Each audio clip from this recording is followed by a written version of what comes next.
निखिल और हेमंत एक ही ऑफिस में काम करते थे। हेमंत निखिल से 2-3 साल बड़ा होगा। दोनों की अपनी अपनी अलग अलग जगह थी ऑफिस में काम करने की। दोनों के ईगो में फर्क जरूर था, लेकिन दोनों ही अपने काम को पूरी निष्ठा से करते थे।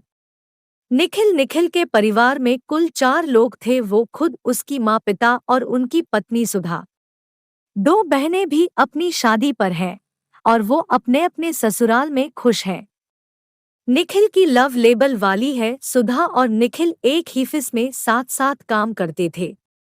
सुधा कोई भी खूबसूरत नहीं पर शामिल है, चंचलता भरी खूबसूरत हुई, हर किसी से फ्रैंक बात करना और मजाक में कही गई बातों को उड़ा देना, यही बातें निखिल को पास कर गई और सुधा को निखिल सीधा सा मिला, दिल का इंसान लगा। हालांकि निखिल सुधा से 8 साल बड़ा था, लेकिन प्यार में फिर कुछ कहाँ दिखाई दिया। और दूसरी बात के मायने भी कहाँ रह जाओ। बस दोनों का हंसी-मजाक प्यार में बदल गया और फिर शादी। अब सुधा थी, 7 महीने हो गए थे तो उसे नौकरी दी गई। फिर से बच्चे की देखभाल ठीक से नहीं की गई और निखिल ने सामूहिक निर्णय लिया, अब उसे नौकरी छोड़ देनी चाहिए। जब उसका मन होगा तो कोई नौकरी नहीं करनी चाहिए। आस्तिक ऑफिस में सबको सुधा के नौकरी छूटने का दुख था, लेकिन वो अपने आने वाले बच्चे के लिए खुशियों से और खुद के जजमेंट से नौकरी छोड़ रही थी, तो किसी ने कुछ नहीं कहा। सबने उसे हंसते हुए विदा किया और रहने का वादा किया। हेमंत ने अभी हाल ही में यहाँ ज्वाइन किया था। इससे पहले वो इसी ऑफिस की दूसरी दुकान में किसी दूसरे शहर में शामिल हुए थे। उनके परिवार में उनके माता पिता, उनके 2 छोटे भाई, उनकी पत्नी किरण और 2 बच्चे, एक लड़का और एक लड़की थे। 2 बहनें जो शादी के बाद अपने अपने ससुराल में थी। उन्हें इस ऑफिस से जुड़ने में अभी कोई महीना नहीं लगा हुआ जब सुधाजी नौकरी छोड़ रही थी। हेमंत तो पहली नजर में ही सुधा पर दिल हार गए थे। वो हर वक्त सुधाकर को निहारा करता है। उसे पता है कि वो शादीशुदा है और वो खुद भी 2 बच्चों का बाप है। दिल का क्या करे। ये तो सभी से अनन्य अवतार बस सुधा के लिए ही धड़कता है। सुधा की चंचलता, बेबाकी से बात करना उसे भा गया था। एक बार उसने मजाक में कहा था कि सुधा से तुम मुझे पहली बार मिली थी। सुधा ने भी अपनी बात का जवाब देते हुए कहा था, पहले मिल भी जाती तो भी कुछ नहीं बदलता मिस्टर, मेरा दिल तो मेरे अन पर ही आना था। सुधा को क्या पता जिन बातों को वो मजाक में ही उड़ा दिया था वो हेमंत दिल से कहा था। ऑफिस में बैठे बैठे ही हेमंत ख्वाब को देखकर लगता है कि सुधा एक तक उसे ही देख रही है और उसकी आंखों से इतना प्यार महसूस हो रहा है कि वो सुधा की ओर भी नहीं देख पा रही है और नजरें झुका लेती है। अभी प्रोडक्ट कर उसने नजरें झुकाई ही थी कि सुधा ने कहा, इधर क्या देख रहे हैं हेमंत जी। हेमंत शर्माते हुए नीचे देखते हुए ही बोला, कुछ नहीं, तुमसे नजरें मिलाई नहीं जाती। तभी सुधा जोर से मांस पटते हुए बोली, क्या आप बड़ा हो रहे हैं? घर नहीं गए? हेमंत ने इम्प्रेशन से सिर उठाया। सामने सुधादी खड़ी थी और घड़ी की ओर संकेत कर रही थी। हेमंत प्रिय दुनिया से बाहर आए और हाथ बढ़ाकर बोले, अच्छा, छुट्टी का समय हो गया। वो जरा मेरा ध्यान कहीं और था। सुधा ने उसे छेड़ते हुए सर्वसम्मति कर बोली, कहाँ और या भाभी जी पर? अब जीनी के पास जाने का समय हो गया है। हेमंत तुनक कर बोला, हर कहीं बीबी का ही मामला है। क्या तुनक इसलिए हुआ क्योंकि सुधा ने किरण को भाभी ने कहा था, जिसका सीधा मतलब था हेमंत को भाई ने यहाँ कहा तो मामला कुछ और ही था। सुधा हंसते हुए बोली, अच्छी भाभी, भाभी जी का नहीं तो किसी और का ही सही। सुधा ने फिर से किरण को भाभी कहा था। हेमंत बोले, आप भाभी जी कौन है? अरे भाई, उम्र में आप मुझसे बड़ी है तो वो भी बड़ी ही होंगी न, फिर मुझे उनका नाम भी नहीं पता तो भाभी जी ही हुई न। हेमंत ने अपने मसाले को दिल में ही दबा लिया। वैसे भी सुधा पर वो अपना गुस्सा जाहिर तौर पर कर सकता था। हेमंत के असली पुलाव तो शेख चिल्ली को भी पीछे छोड़ दिए थे। एक दिन शाम के समय घर पर चाय का कप हाथ में लेने के लिए प्रोवो में खो गई वो और सुधा पंक्षी बन गई और दोनों साथ साथ दूर गगन में उड़ रहे हैं। तभी उनकी पत्नी किरण जोर से बोली, आपकी चाय की इच्छा हो कहाँ गया खो गया आप। हेमंत का ख्वाब टूट गया। पत्नी को घरते हुए मन ही मन बोला, मेरे प्यार के दुश्मन हैं ये, छोटे सा और उड़ लेते हैं। मैं और मेरी सुधा तो यह क्या चला गया पर नहीं तो अपनी चाय की बिछी है। प्यार के दुश्मन है कहीं की। सुधा की विदाई पर उन्हें सबसे ज्यादा दुख ऑफिस में ही हुआ था। कम से कम वो उसे रोज देखना तो पाता था, अब तो देखना भी मुश्किल है। लेकिन वो जात भी नहीं था अपना दर्द। हेमंत, आप तो मैडम के दर्शन भी कर लो, कभी चाय पर ही बुला लेना। सुधा मुस्कुराते हुए, हम तो मछली से रह रहे हैं, आपके स्टाफ ने मुझे बुलाया तो अलग है। सुधा ने अपनी बात पति की तरफ करते हुए कहा। हेमंत ने कभी भी इस तरह का मजाक निखिल के सामने नहीं किया था और सुधा से भी रिक्वेस्ट की थी वो निखिल को ना कहीं वो गलत ना समझ बैठा। पर सुधा ने कहा था किसी की लालच वाली, वो अपने पति से हर बात शेयर करती थी, यहाँ तक कि उसने भी अपने पति को बताया था कि हेमंत ने उसे निखिल को ये सब बताया से मना किया था, क्योंकि सुधा को ऐसा लगता था जब उसने मन में कोई गलत बात नहीं है तो वो पति से क्यों छुपी थी और उसे पता था कि निखिल उसके बारे में गलत सोच भी नहीं सकता है। दोनों एक दूसरे पर विश्वास कर सकते हैं। सुधा ने नौकरी छोड़ दी थी। उसे अपने बच्चों का इंतजार था। कभी कभी घर पर जन्म लेने की भी आदत हो जाती थी जो घर पर नहीं रहता। आ फिर सोचती कुछ समय की बात है, कुछ समय बाद उसके पास बोर बात का समय ही नहीं होगा। अन्य हेमंत सुधाधी की विदाई वाले दिन घर के दर्द भरे गाने सुनते आ रहे हैं। आँख है भरी भरी और तुम्हारी दादी की बात हो, कोई मुझे दे दे जहर हंस के मैं पी लूंगा, हर दर्द सह लूंगा हर हाल में जी लूंगा। दर्द उदाई सह न महंगा, इस दर्द जुदाई के गम में वो 7-8 कप फुलाओ भी पी गया। उनकी पत्नी किरण हैरान थी। उनकी पति आज दर्द भरे गाने सुन रहा था, वो भी रोनी सी सूरत बनाकर। यहाँ सुबह निखिल ऑफिस के जाने के बाद घर के छोटे मोटे काम करने लगी। उसकी सास वसुंधरा देवी ने उसे काम करने के लिए नहीं कहा था, पर छोटे मोटे काम करने की ही योजना थी। देर रात टीवी बाकी फिर से दस्तावेज समय में निखिल से बात करता है। जब निखिल सुधा से बात करता था तो हेमंत बस दृष्टि ही रहती थी। मन ही मन उसे जलन होती थी कि काश इस वक्त वो सुधा से बात कर पाता। ऐसा नहीं है कि उनके पास नंबर नहीं था सुधा का, लेकिन डरता था कि निखिल को पता न लग जाए। व्हाट्सएप पर गुड मॉर्निंग गुड नाइट के संदेश वो सुधा को कहते रहते थे। सुधा ने भी जवाब दे दिया था, कभी खुद ही संदेश कर दिया था। सुधा की डायरी का भी दिन आया और उसने एक दोस्त से बेटे को जन्म दिया। सभी के बधाई संदेश और फोन आने लगे। हेमंत ने भी सुधा को व्हाट्सएप पर बधाई दी। सुधा ने जवाब में लिखा, कॉल भी कर सकते थे।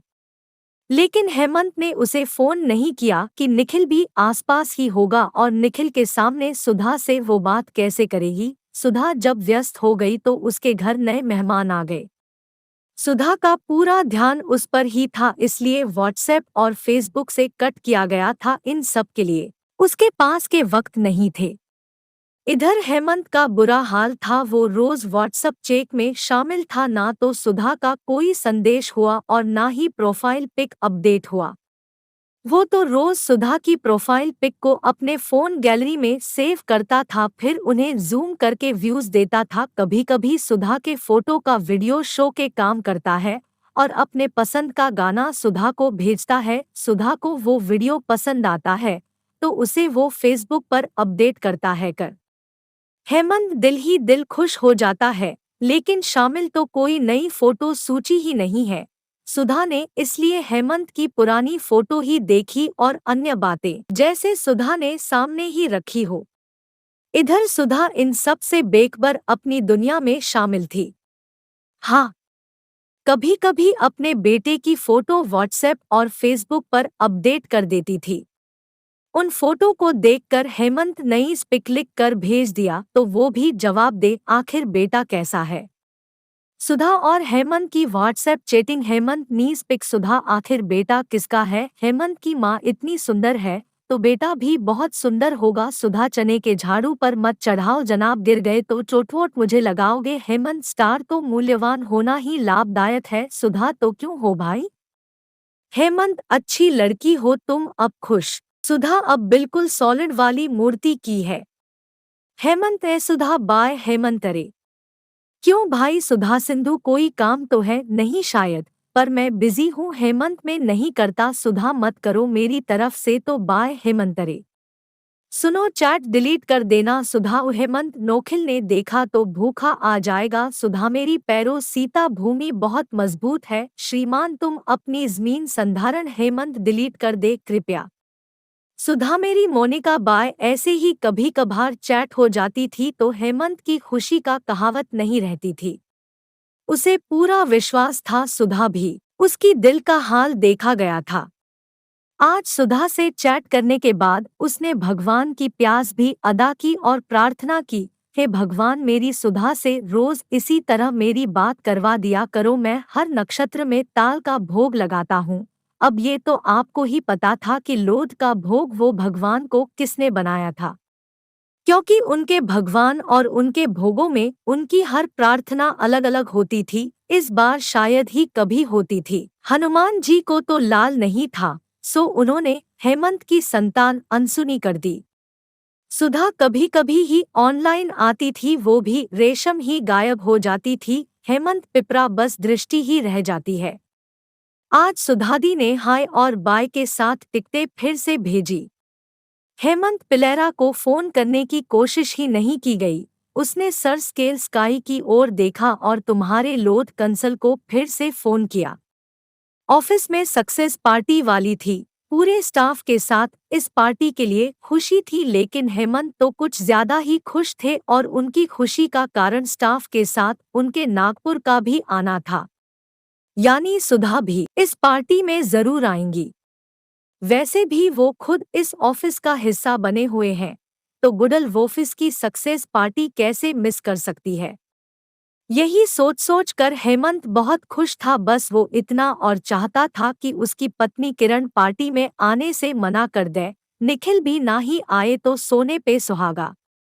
पार्टी वाले दिन हेमंत की दोस्तियां आ गई घर पर। हेमंत खुश हो गए क्योंकि अब किरण का आना तो दूर ही था।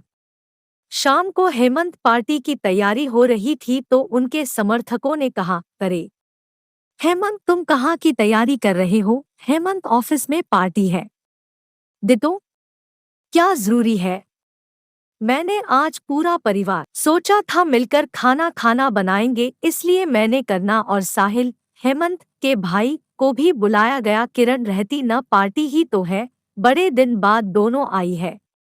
मन ही मन हेमंत को किरण पर बहुत गुस्सा आया, लेकिन वो गुस्सा दबा दिया और बहन से बोला, जाना जरूरी ही है बहन, नहीं तो सब बुरे मान। गुस्से से हमारे बॉस ने फाइनल कर दिया ये पार्टी वो हम सब के लिए ही तो है। फिर किरण से बोला, तुम भी हो कुछ? हेमंत पार्टी की तैयारी चल रही थी। वैसे तो वो रोज ही कपड़े सोच समझ कर पहनती थी, लेकिन आज उन्हें कोई भी शर्ट खुद पर जंच ही नहीं रही। कितनी ही कमीजें और टी शर्ट के लिए देखो, लेकिन कोई नहीं जमी। बालों में कई बार कढ़ी कर ली, कभी ऐसे तो कभी वैसे ही गुनगुनाते हुए पर फेम भी छिड़का लिया। ऑफिस पार्टी में नहीं बल्कि लड़की पसंद करने जा रही थी, ऐसी तैयारी हो रही थी। मन ही मन सोच रहा था सुधा जब उसे देखे तो खुशी हो जाए। घर से बाहर हेमंत किरण को देख मन ही मन बड़बड़ाया, बड़ी आई मुझे निषेध वाली। फिर सुधा को याद आया कि उसकी मूछे पर मूछे चढ़ गई और वो कोई गीत गुनगुना लगा। आज का दिन अच्छा हुआ दोस्त ने ज्यादा जिद नहीं की, इसी धुन पर बाइक निकाली, वो पार्टी वाली जगह पर आ गई। गुनगुनाते हुए उसने बाइक को साइड में लगा लिया और पार्टी में पहुंच गया। पार्टी में शामिल होती हैं उनकी नजरें चारों तरफ दौड़ने वाली जगहें। स्टाफ के लोग उसे कहते हैं कि हाय हेलो करते हैं, तो वो भी यहाँ वहाँ देखता है, जवाब देता है। काफी देर तक जब निखिल और सुधा की नजर उस पर नहीं पड़ी तो स्टाफ के ही एक आदमी सुजीत ने पूछा, यार जीत, सब लोग आ गए क्या? सुजीत, लगभग सभी आ गए हैं। हेमंत, निखिल नजर नहीं आ रहे। सुजीत, हाँ वो शायद नहीं आया अभी। हेमंत को तो बस सुधा का इंतजार था। जब वह मेन गेट से निखिल के अंदर आई तो उसकी नजरें गेट पर ही जाम हो गई। सुधा को पीछे से आ रही होगी, वॉशरूम गई होगी। तब तक निखिल उसके पास आ गया। निखिल, हाय हेमंत। हेमंत, नमस्ते निखिल, भाभी जी कहाँ है? उन्हें लगता है तो हो न पार्टी में? हेमंत, नहीं वो आ नहीं पाया, घर पर कुछ मेहमान आए हैं। निखिल, अच्छा। अब हेमंत ने भी कहा, सुधा आ रही है न पार्टी में? निखिल, नहीं, वो भी नहीं आ रही, रहियत उसके बिना रहती है नहीं। अभी 5 महीने का ही है और अभी उसे साथ लेकर आना भी संभव नहीं है। निखिल हेमंत को बाकी लोगों से मिलने चला दिया और हेमंत ने अलग अलग परसाखड़े मन ही मन कुड़ते हुए बोला, बीबी को घर पर ठीक किया, कैसे बेशर्मी आ गई पार्टी में। इसकी खुद की कोई जिम्मेदारी नहीं है क्या बच्चा के प्रति? फिर निखिल की नकल उतारते हुए बोला, रहती है, वह बिना रहती है। मेरी सुधा को तो आया बना दिया है। सुधा की नौकरी भी यही जालिम ने छुड़वाई होगी। हेमंत सुधा के गम में डूब गया। इसका कितना इंतजार था पार्टी का, पर सब अरमान धरे रह गए। वो बहुत उदास हो गया। वो बड़ा बड़ाने लगा, डीजे में क्या बकस्टार गाने चल रहे हैं वाला। सब लोग पार्टी एंजॉय कर रहे थे, लेकिन हेमंत एक समुद्र तट में सुधा के न आने के गम में 10 से 12 चम्मच शरबत पी साथ में कोई दर्द भरी धुन गुनगुना रहा था। ये दुनिया, ये महफिल मेरे काम की नहीं। अब उनका दादा 4 से 6 कप कॉफी पीने का था। हेमंत खाना खाए बिना ही पार्टी से निकल गया, अपनी बाइक पर सवार हो गया और जेब से फोन निकाल लिया। फिर आकाश की ओर देखते हुए बोला, कल का गरीब फूली का प्रसाद भी कैंसल। इसके बाद उन्होंने व्हाट्सएप और सुधा को संदेश दिया, पार्टी में कौन नहीं हूँ, और भी डिटेल्स डिलीट कर दिया। लेकिन सुधा ने जो मैसेज देखा था वह ऑनलाइन ही था। उसने दोबारा प्रसारित किया, क्या डिलीट कर दिया? सुधा का संदेश देख हेमंत खुश हो गया। वो भी टॉयलेट टाइप करने लगा। हेमंत को कुछ भी गलती से नहीं भेजा गया था। सुधा, अच्छा गलत से। हेमंत, हाँ, आप पार्टी में नहीं है। सुधाए तो थी। हेमंत, अच्छा तो मुझे तो दिखाई नहीं दिया। सुधा, नजरें खराब हो गई है आपकी, इलाज करवा लो, आप पार्टी में नहीं हो। हेमंत, बाहर नहीं आया हूं पर आपका कैसे पा? सुधा, मेरी दूर की नजर बहुत अच्छी है। हेमंत, कुछ ज्यादा ही अच्छे हैं। सुधा, हाँ, वैसे ही आप पार्टी से बाहर क्यों आ गए और भाभी जी कहाँ है? हेमंत, वैद्य, एक तो सुधा ने किरण के बारे में पूछा, दूसरी उसे भाभी कह दिया। हेमंत से बिना मन नहीं लगा। सुधा, अच्छा, भाभी जी को बताओ, फिर देखो वो आपका मन कैसा लगाती। हेमंत, जय हो तारा, ये तुम्हारी बार बार किरण को भाभी क्यों कहे हो? तुम्हें वो भी नहीं मिला। सुधा, तुमने कभी मिलवाया ही नहीं या फिर मिलवाना ही नहीं चाहिए, कहीं नजर ना लगे आपकी किरण को। किरण का जिक्र हेमंत इस वक्त करना नहीं चाहता था। सुधा के सामने या उसके साथ किरण की मुलाकात पर वोट की पेशकश की गई थी, वो बात चाहती थी सुधा उसकी सुने और अपनी कहे।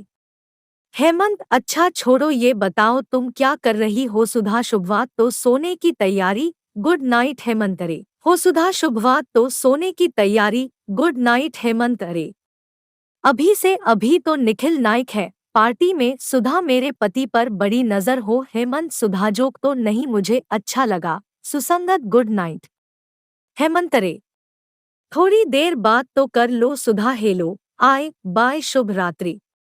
इसके बाद सुधा सोधमी खम हो गया, लेकिन हेमंत फिर भी खुशी थी। कुछ ही सही सुधा से बात तो हुई, फिर ऊपर नजर हुए, अपने प्रसाद का लाइसेंस कर ही लिया था वो। लैपटॉप या फिर फोन कर जेब में लैपटॉप, बाइक चालू कर दी और गुनाते हुए घर के लिए चला गया। हेमंत जब घर पहुंचे तब तक सब सो चुके थे। उसे बड़ी जोरों से भूख लगी थी। पार्टी में सुधा के ना आने के गम में वो कुछ खाना ही नहीं था। अब पेट में चूहे कूद मचा रहे थे। किचन में खाने को कुछ खोजा गया था पर आज कुछ भी नहीं बचा था। फ्रिज में देखा जिसमें पनीर की सब्जी थी। उन्होंने सोचा कि मैगी ही बना लूं, कम से कम रात का डांस तो बंद हो जाएगा। वो मैगी बना ही रही थी तभी उसकी नज़र रसोई के दरवाजे पर खड़ी किरण पर रखी। किरण उसे ही देख रही थी। जैसे ही हेमंत की नज़र उस पर पड़ी वो समझते अंदर आई और बोली, पार्टी से आने के बाद लोग घर पर मैगी की धार ऐसी है, कम से कम मैं तो पहली बार देख रही हूँ। क्यों ऑफिस वालों ने ऐसी ही पार्टी रखी थी? हेमंत लिटिल झंप गया। अब किरण को कैसे पहचान मिली? उसने फिर अपनी झंपते हुए बोला, ऐसी बात नहीं है, वो खाना मुझे पसंद नहीं आया और वो वक्त भूख भी नहीं थी। अच्छा, मुझे कहाँ दिया होता है, मैंने कुछ बना दिया। किरण बोली, तुम सो रही थी, वैसे भी मुझे ज्यादा भूख नहीं है। हेमंत ने गैस बंद करते हुए कहा, ठीक है, अब तुमने बनाया ही है तो खाओ। किरण ने कहा, तुम सो जाओ, मैं खा लूंगा। हेमंत बोला, पक्का? हाँ बाबा। ओके। किरण कमरे में चली गई और हेमंत ने एक लंबी सांस छोड़ी, फिर अपनी मैगी खाने लगा। इधर निखिल घर पहुंचा तो सुधा जाग रही थी। तुम सोई नहीं अभी तक? सोने ही जा रही थी, रचित अभी अभी सोचा है। अच्छा, निखिल ने कहा, तुम बताओ पार्टी कैसी रही? अच्छी रही, सबके बारे में पूछ रहे थे। मैंने कहा अगली बार जरूर आऊंगी। निखिल, अपार्टमेंट बदला गया था। अच्छा चलो अब तुम भी उठ जाओ। तो सारा घर सर पर उठा लिया। निखिल का जन्मदिन आने वाला था। वैसे ही वो अपना जन्मदिन मनाता नहीं था पर सुधा उसे कुछ सरप्राइज देने की सोच रही थी, लेकिन उसे कुछ समझ नहीं आ रहा था कि क्या किया जाए। सोच समझ उसने एक प्लान ही बना लिया। प्लान के बाद ऑफिस के कर्मचारियों को शाम के समय नौकरी के लिए घर पर ही बुलाया गया, लेकिन निखिल से छुपकर करना था ये सब। 2 मार्च को निखिल का डेट था। सुधा ने मन ही मन में सारा प्लान बना लिया था। जारी समोसे और जलेबी बनाना थी, चाय और कॉफी तो बननी ही थी, ज्यादा कुछ नहीं करना था। बस चायंस था। इस सब में ही उसे काफी समय लगने वाला था। रचयिता को इतनी देर हो गई कि उसके सांस संभल ही गए। ऑफिस के कर्मचारियों को भी फोन करना था। सुधा ने उसी दिन फोन करना सही समझा, रहेंगे सिर्फ चाय नाश्ता ही है, इतना वक्त तो सब निकालना ही बाकी है। हेमंत हर रोज सुधा गुड मॉर्निंग के संदेश भेजे गए। उम्मीद है कि शायद लगभग सभी जापानी सुधा से चैट हो जाए, पर सुधा कभी कभी ही रिप्लाई करती है। हेलो हेलो केयर प्रिंसिपल हो गए इस चक्कर में। कभी हनुमान जी, कभी शिवजी, तो कभी किसी और भगवान के बिना प्रसाद के ही रह जाते हैं। एक दिन ऑफिस में अध्ययन समय में सभी विशेष बातें कर रहे थे। ये बात भगवान की चाल तो सुजीत बोला, यार मैं तो भगवान विश्वास में विश्वास करता हूँ पर अंधविश्वास नहीं। मेरा मानना है जब तक हम कुछ नहीं करेंगे भगवान भी हमारी मदद नहीं कर सकते हैं। हेमंत, तुम इस बारे में क्या कहोगे? हेमंत ने कहा, मैं तो रोज मंदिर जाता हूँ ताकि भगवान मुझ पर प्रसन्न रहें, ये बात अलग नहीं है। सुजीत निखिल की तरफ देखते हुए बोला, भगवान के बारे में क्या प्रार्थना है? मैं प्रमाणित तो हूँ कि भगवान है, लेकिन रोज मंदिर नहीं। मेरे लिए मेरा काम ही भगवान है। हाँ, लेकिन सुधा का सबसे बड़ा विश्वास है भगवान में, शिलाखंड से माता रानी में, बहुत कुछ है वो। निखिल ने अपनी बात खत्म की। हेमंत बड़े ध्यान से सुन रहे थे। सुधा का नाम आते ही उनके कान लग गए थे। सुधा के जिक्र से उसका दिल गार्डन गार्डन जो होता है। इतंजार का समय समाप्त हो गया। सब अपनी अपनी सीट पर बैठ गए। ऑफिस टाइम पूरा होता ही सब अपनी अपनी घड़ी देखते उठे उठे अपना फोन लैपटॉप अपने बैग में डालते गए। सब ऑफिस से बाहर आ गए। एक और को बाय करते हुए कोई अपनी बाइक से अपने घर चला गया, कोई मोटरसाइकिल लेकर चल दिया तो कोई रोड पार करके ऑटो या बस का इंतजार करने लगा। हेमंत ने भी अपनी बाइक घुमाई और चल दिया, लेकिन घर से उल्टी दिशा में। इधर उधर का मंदिर था माता रानी का, और जब उसे पता चला कि सुधा की माता रानी में हलचल मची हुई है, वो माता रानी के दर्शन के लिए मछली आ रही है, मंदिर में प्रवेश कर उसने सबसे पहले मुंह हाथ धोकर एक दुकान से प्रसाद लिया और मंदिर के अंदर जाकर दर्शन किया। प्रसाद पंडित जी को पकड़ाकर हाथ मिलाते हुए मातारानी के सामने खड़ा कर दिया गया। माता रानी, आप तो सुधा के प्रिय हो न, इसलिए आज से मेरे भी पसंदीदा हो। आज से मैं रोज तेरा मंदिर आऊंगा, बदले में तुम मेरा एक छोटा सा काम कर देना, ये रिक्वेस्ट है मेरे तुमसे। फिर इधर उधर देखते धीरे से बोला, प्लीज दिन में एक बार मेरी सुधा मेरी बात करवा करो। मैंने पहले भी कई बार हनुमान जी से और शिवजी से विनती की है, पर वो मेरी शिकायत ही नहीं है। आप अपना भी मेरा सिफारिश कर दें, मेरी भी सुन ले। अच्छा, अभी मैं देर हो रही हूँ, मेरी बात याद रखें। पंडित जी से प्रसाद लेकर हेमंत घर के लिए निकले और उन्हें माता रानी पर पूरा विश्वास था। घर में उसे थोड़ी देर से हो गया था, वैसे ही वह लगभग रोज ही जाता था। माता रानी के मंदिर की विपरीत दिशा में था, इसलिए मंदिर लगभग रोज ही जाता था। घर पहुंचते ही किरण ने पूछा, आज देर कैसे हो गई? मैं माता रानी का मंदिर लाया था, उसने उत्तर देते हुए कहा। प्रसाद किरण को दे दिया। रिंकू का स्कूल बैग मोटा हो गया है, मैं फोन कर रही थी लेकिन आपका नंबर नहीं मिला। मैं ले आती हूँ, लेकिन मां जी की तबीयत कुछ ठीक नहीं है, इसलिए बच्चों को उनके पास भी नहीं छोड़ा जा सकता था। किरण ने अपना ऑफिस बैग लेज रखा है, उसे बताया गया। हेमंत का ध्यान आया तो उसका फोन चार्ज ही नहीं हुआ। उसने कहा कि मैं अभी ग्राहक ले आता हूँ, चाय और ऑफिस के कपड़े तो बदल कर साथ निभाओ। किरण बोली, ज्ञान पियांगल कपड़े भी फिर से बाजार में निकले। ऐसा साहसी हेमंत ने बाइक की चाबी निकाली और बाजार के लिए निकल पड़े गया। बाइक से बाजार में 10 मिनट का समय ही लगा। एक दुकान से उसने अपनी बेटी के लिए बैग खरीद लिया। जब तक कि उसे आवाज नहीं दी गई, हेमंत जी उसने मुड़कर देखा, सामने सुधा खड़ी थी। पहले तो उसे अपना ने आंखों पर विश्वास ही नहीं हुआ। जब सुधा ने पूछा, आप कुछ खरीद रहे हैं क्या? तब उसे यकीन हुआ कि सुधा सच में है। माता, तुम रानी तो बहुत तेज हो, और आगे भी बढ़ी थी तो सिर्फ चैट की मंतर की सुविधा थी तो दर्शन ही करवा दिया। हेमंत ने मन ही मन माता रानी को धन्यवाद दिया।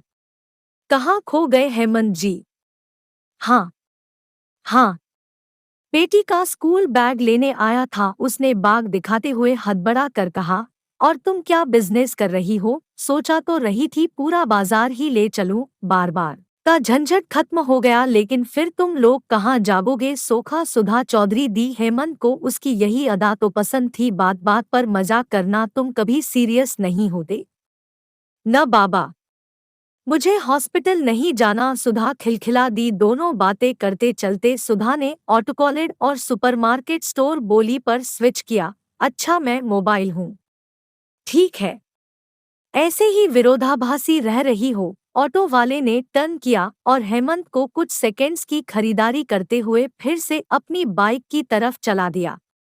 कल 2 मार्च यानी कि निखिल का जन्मदिन, उसी की शॉपिंग करने वाली सुधा मार्केट में था। कहाँ हेमंत दिखाई दिए और उन्होंने हेमंत को आवाज दी। इधर हेमंत तो आज हवा में उड़ रहा था।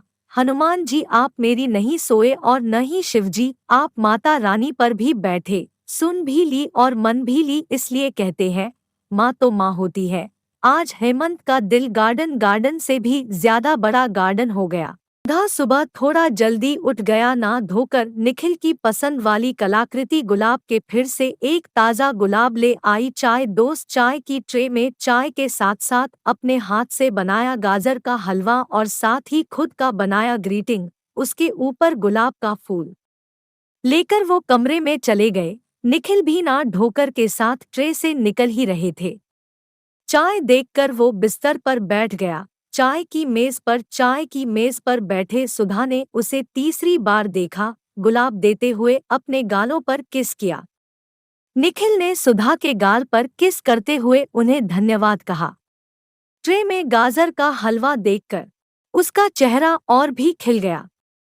वाह, गाजर का हलवा, तुम भी गाजर का हलवा की तरह लग रही हो, तीसरे दिन मार ही डालोगी क्या? चलो अब हलवा भी अपने ही हाथों से खेलो दो, निखिल बोला। सुधा ने निखिल को हलवा दोस्ती दी। दोनों ने साथ में चाय पी। आप रेडी हो जाइए, मैं इंस्टा लगा हुआ हूँ। ऑफिस से निकला था निखिल। अब सुधा को शाम की तैयारी भी करनी थी। सबसे पहले ऑफिस में उन्होंने स्टाफ को एक एक करके कॉल करना शुरू किया था और खास निर्देश भी दिए थे कि निखिल को इस बारे में पता नहीं था कि डॉक्टर सभी को कॉल कर दी गई थी। अब सिर्फ हेमंत को कॉल करना था। हेमंत का नंबर ही निकला था। राखी रोने लगी। उसने साइड में फोन किया और राखी चुप हो गई। रहती को सुलाकर वो बाकी मनोरंजन में लग गई। इन्हीं सब में वो हेमंत को कॉल करना वो भूल गया। शाम को ऑफिस से 10-15 मिनट पहले ही निकल गया। सब चुपचाप देखते रहे, किसी ने भी उनसे कुछ नहीं पूछा। ऑफिस टाइम खत्म हो गया, तभी सब एक साथ निखिल के घर जाने की बात करने लगे।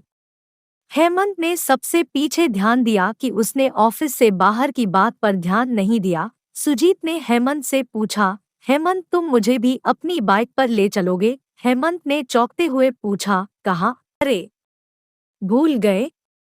सुधा ने चाय पर इनवाइट किया है। चाय पर? हाँ भाई। चाय? निखिल का जन्मदिन क्यों न आज? पर सुधा की कॉल नहीं आई। नहीं तो तुम्हारी सुधा ने खुद को कॉल करके बुलाया है? हाँ। मुझे ही क्या, पूरे स्टाफ को सुधा ने खुद कॉल करके बुलाया है। लगता है क्यों स्टाफ कॉल करना भूल गया। तभी उजीत को रजत ने आवाज दी, सुजीत तू मेरे साथ आ जा यार, वो कॉल करना भूल गई होगी। आ जाओ तुम भी, अब चांदी के साथ चली जाओ। सुजीत चला गया। हेमंत मन ही मन में भूल गया। मुझे भूल गया 121 कैसे?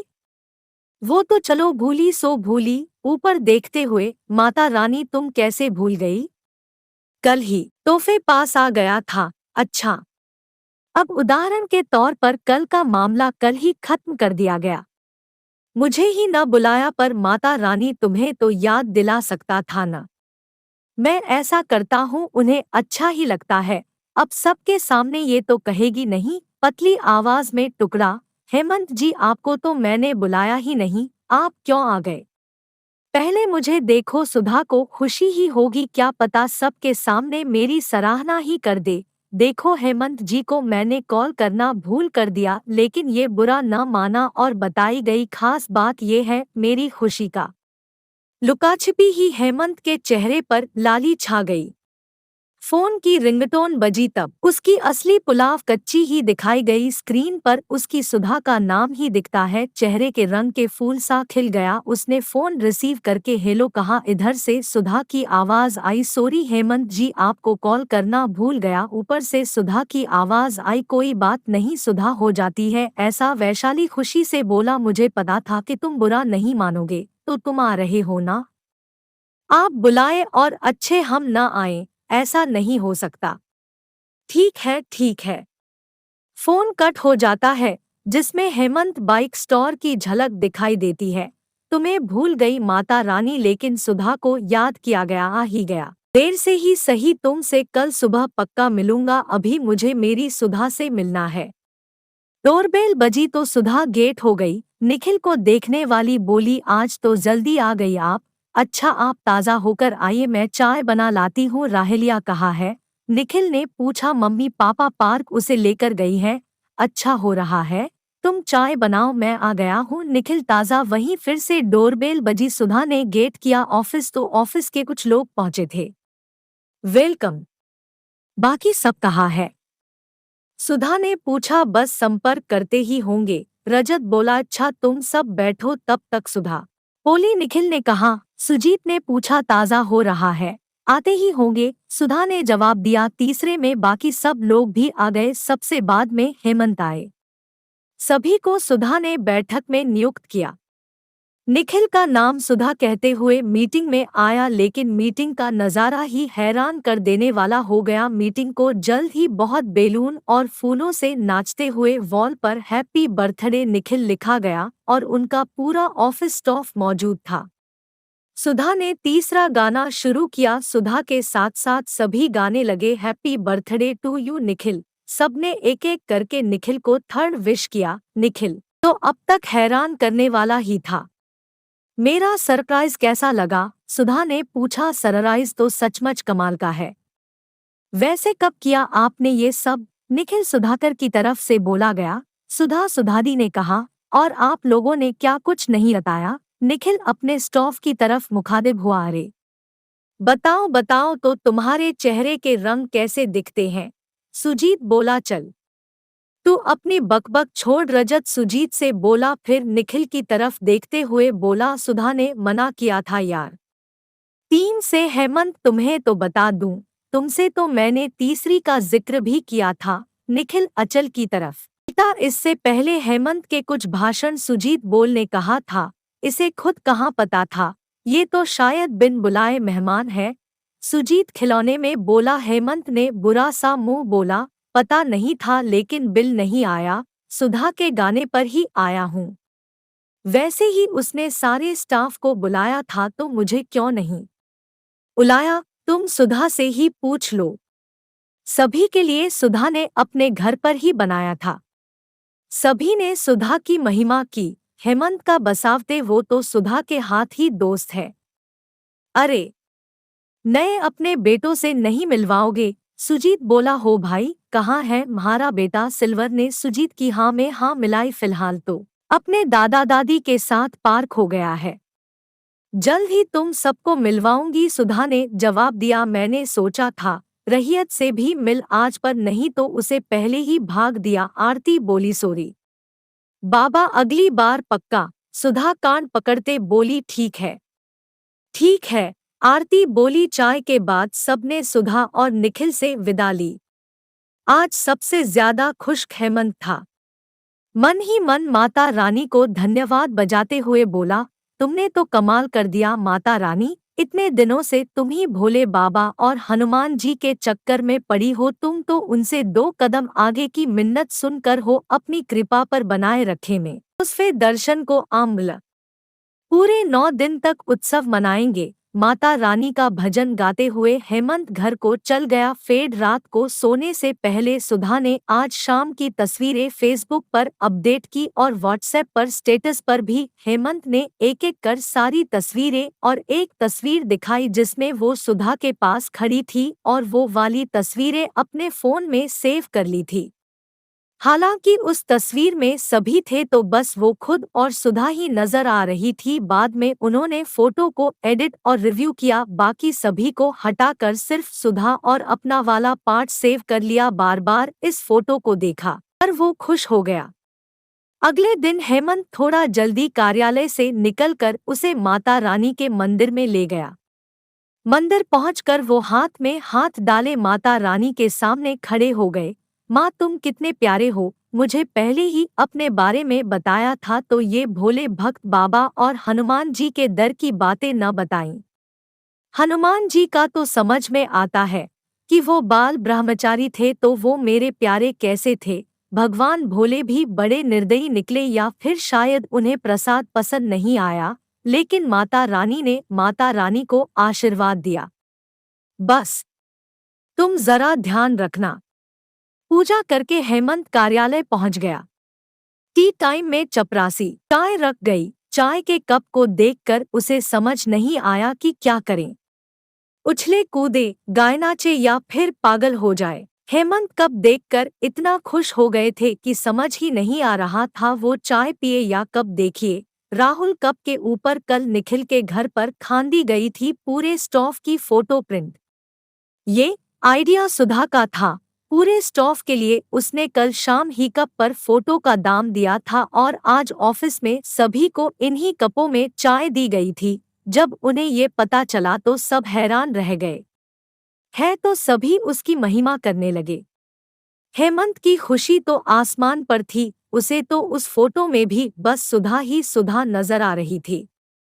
चाय कम पसंद करने वाले हेमंत को अब बस चाय का ही इंतजार है। नाटक में शामिल हुए थे गाधी और निखिल के बेटे रचिता की तीसरी सालगिरह भी आई थी। सुधा ने सोचा था कि अब स्कूल जाना है तो क्यों ना ऑफिस से फिर से ज्वाइन कर लिया जाए, लेकिन अभी वो ठीक से निर्णय नहीं ले पाई थी कि क्या किया जाए। सोच विचार कर उसने निर्णय लिया, पहले फैमिली ही पूरी कर ली जाएगी, वर्कशॉप के बारे में फिर सोचा जाएगा। उधर हेमंत की कभी किसी भगवान से पाती तो कभी किसी से प्रशंसा होती है। कभी हनुमान जी हेमंत के उत्सव होते थे तो कभी शिवजी श्रेष्ठ होते थे, कभी माता रानी एकलौती उनका तारणहार होता था, कभी कभी ही भगवान हेमंत के दर्शनों को जाते हैं। अगर सच में 3 तरह के भगवान होते हैं और वो सिर्फ एक मंदिर तक ही सीमित होते हैं, तो भगवान भी अपने में स्थापित मंदिर हेमंत आज भव्य मंदिर आएंगे, और आएंगे भी या नहीं। सुधा की योजना रंग लाई और कुछ समय बाद वो एक बार फिर से युवा मेहमानों के आगमन की तैयारी में थी। हेमंत एक रोज यूं ही प्रक्रियाओं में था जब अचानक से उसके दिमाग में प्रोविजन आया, कुछ देर बाद जब ये नौकरी नहीं हुई या यहाँ से ट्रांसफर हो गया, तब मैं अपनी सुधा से कैसे मिल पाऊंगा। अभी कम से कम 2 महीने में उसकी सूरत तो देखने को मिल जाती है। उनके आसपास का समुद्र अभी इतना विकसित नहीं हुआ था कि वो दोस्ती की दोस्ती से भी मिल जाए। ये सोचकर वो फिर भगवान से कोई दूर की यात्रा को मनाने के लिए आया था, लेकिन उन दिनों उसे सुधा की कतार की खबर मिली। अब प्रोली पुलाव बनाने में मास्टर हेमंत के दिमाग ने एक नए प्रोविजन को जन्म दिया। हेमंत भगवान से प्रार्थना करते हुए कहा, भगवान जी मेहरबानी करके इस बार तो मेरी सुन ही ले लेना, सुधा के घर के जैसी ही बेटी भेज देना। प्रदर्शन करते हुए क्या कहा, ये क्या होगा, अरे भगवान जी आप भी, ऐसी कोई बात नहीं, अगर सुधा की बेटी हो गई तो मैं अपने बेटे की शादी फिक्स कर दूंगा, तब हम बूढ़े हो जाएंगे और फिर मैं पूरा हक लेकर उनके घर चला जाऊंगा। सुधा के हाथ की चाय पियाओ, उसे बहुत सारी बातें और समधन कहकर बुलाओ, तब तो मुझे प्लास्टिक की बोतलें मिल जाएंगी। सुधा से ओपनिंग के और मजाक करने की बात करने का। एक बार हेमंत के असली पुलाव मसाले लगे तो पकते ही चले गए। वो कहते हैं, बच्ची की शादी में सुधा के साथ डांस भी लगभग अच्छा लगता है। जब मैं सुधा के साथ डांस करता हूँ तब सभी की जोड़ी क्या है, निखिल के साथ उनकी जोड़ी भी नहीं जमती, हम दोनों साथ में डांस करेंगे। हेमंत के असली पुलाव जल भी जाता अगर किरण नहीं आती। बीच में कहाँ खो गया, कब से आवाज दे रही हूँ, यही तो मैं, क्यों चिल्ला रही हो। हेमंत खिंचकर बोला, अच्छा मुझे लगा कि और हो, चाय पी, तूने इच्छुक हो रही है। किरण भी बैठी कर चाय पीने लगी। हेमंत को अपने निजी पुलाव को चूल्हे से नीचे उतारना ही पड़ा। अब वो किरण से बातें करने लगा। दूसरे दिन माता कार्यालय जाने से पहले हेमंत रानी के मंदिर गया। माता रानी, तुम भी तो लड़की ही हो, मेरा मतलब औरतें हो, ये क्या बोल रहा हूँ, कुछ जम नहीं रहा। हाँ तो मैं कह रहा था तुम माँ हो, वो तो तुम हो ही, पर कुछ और भी हो, क्या कहती है। हाँ याद आई, स्त्री, स्त्री हो तुम भी, तो प्लीज सुधा के घर भी अपनी स्त्री रूप भेज देना, इस बार पक्की मैफीन राते के सेशन पूरे जाएंगे। पिछली बार किरण की वजह से नहीं मिला, थोड़ा भी अक्ल नहीं है। अब अच्छे नेचुरल में कचौरी कौन बनाती है, बल्कि कुछ भी नहीं बनाती नेचुरल में। बाकी मेरी नाक में खुशबू होगी और उस खुशबू से पेट के बच्चे इतने जोर जोर से उछलने लगे हैं कि उन्हें शांत करने के लिए मुझे खाना बनाना है ही, देखें। इस बार पका वाला वादा है, माता रानी में नाक पर रूमाल बांध लूंगा ताकि खुशबू सूरत तक न बचे। जब खुशबू उन तक पहुंचेगी ही नहीं तो उछलेंगे कैसे।